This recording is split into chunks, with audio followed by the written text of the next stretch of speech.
le froid, le sec. Il faut faire la distinction entre la motricité et la sensibilité des organes. Les nerfs des mouvements sont différents de ceux de la sensibilité. En effet, chez certains malades, on peut observer une paralysie des mouvements avec persistance de la sensibilité. Il y a certaines règles qui permettent d'expliquer les différents mécanismes du mouvement involontaire.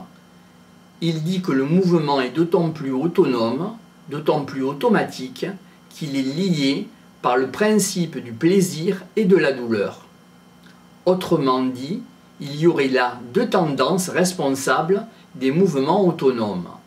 À cette époque charnière, entre le XVIe et le XVIIe siècle, déjà au XVIe siècle, avec notamment Montaigne, le stoïcisme, peut-on mépriser la douleur, entre autres, et avec Calvin, entre autres, cet état du XVIe siècle, Rabelais, etc.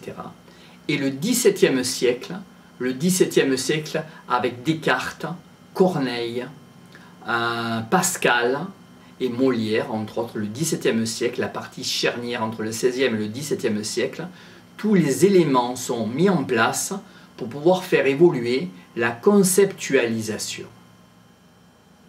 Grand 2, les théories du XVIIe siècle.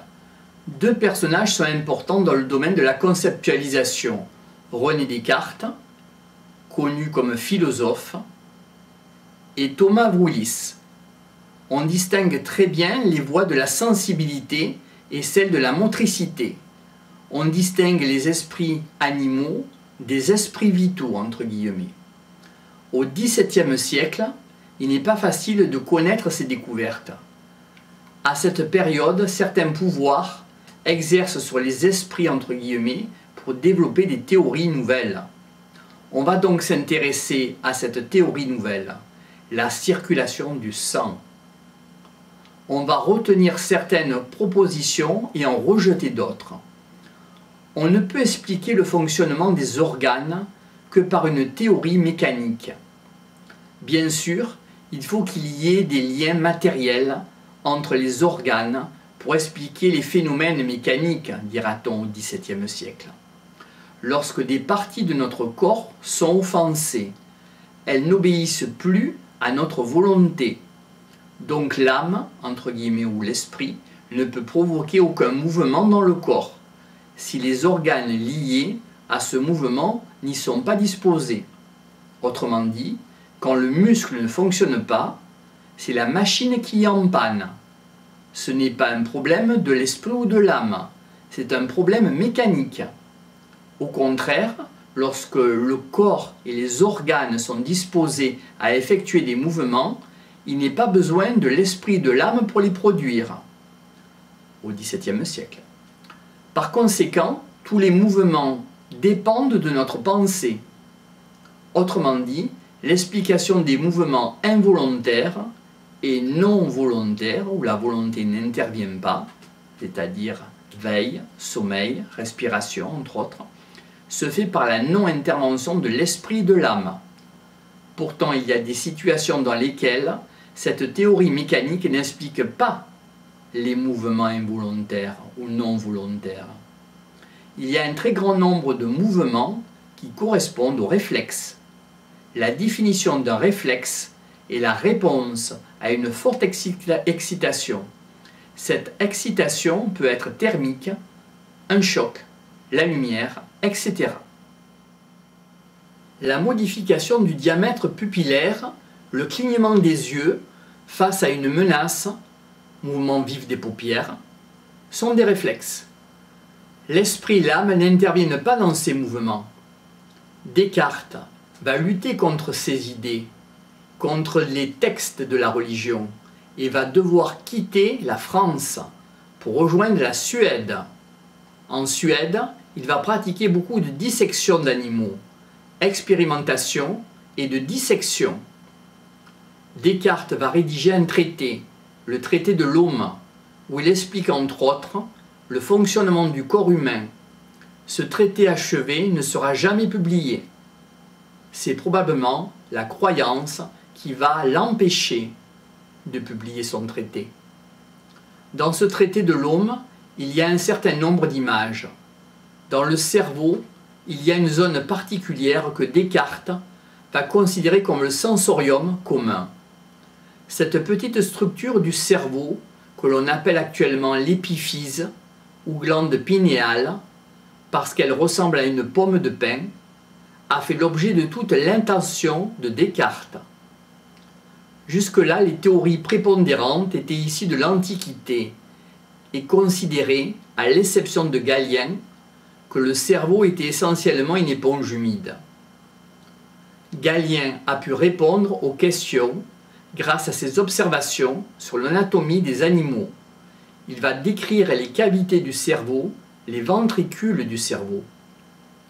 Il y a assimilation entre ces cavités et les esprits, entre guillemets. Pour les loger dans le cerveau, rien de tel qu'une chambre. Un peu à la fois, on va décrire ainsi 3 chambres, 3 cellules. Alors cette description n'est pas conforme à la réalité anatomique. Voilà. Dans cette représentation valide, à l'époque où l'on ne pratique pas la dissection, on va considérer ce qui provient des organes, des sens, et arriver à la cellule antérieure. Autrement dit, c'est là où va se faire la perception. C'est également là que se fait l'imagination, mais au sens littéral du terme, c'est-à-dire que l'on va se construire des images, des représentations du monde. La cellule antérieure du cerveau est le siège de la faculté d'imagination. Cette région va imprimer des esprits entre guillemets chargés d'images qui proviennent de la cellule antérieure. La cellule postérieure du cerveau est l'endroit où l'on stocke, où l'on mettra en réserve ce que l'intelligence va sélectionner. Dans cette conception, la cellule postérieure du cerveau est le siège de la faculté mnésique, c'est la mémoire. Entre la cellule moyenne et la cellule postérieure, donc, du cerveau, se trouvait un passage bien précis et retréci, une sorte de ver de terre qu'on appelait le vermis, que l'on appelle encore ainsi le vermis et qui appartient au cervelet. Ce vermis est mobile. C'est lui qui va servir de clapet entre la cellule moyenne et la cellule postérieure du cerveau. Enfin, ce clapet va permettre soit de mettre en réserve des données de l'intelligence, soit lorsque le clapet s'ouvre, de pouvoir retrouver ce que l'on a mis en réserve. On voit bien que ce petit clapet existe puisque, quand on essaie de se souvenir de quelque chose spontanément, on va regarder en l'air et cela va ouvrir le clapet. Descartes va aller à la recherche d'une structure unique dans le cerveau. Les autres structures du cerveau sont pour la plupart paires et symétriques. La seule structure pour laquelle on n'ait pas encore trouvé de fonction très précise, qui soit impaire et médiale, qui est presque centrale dans le cerveau, c'est la glande pinéale.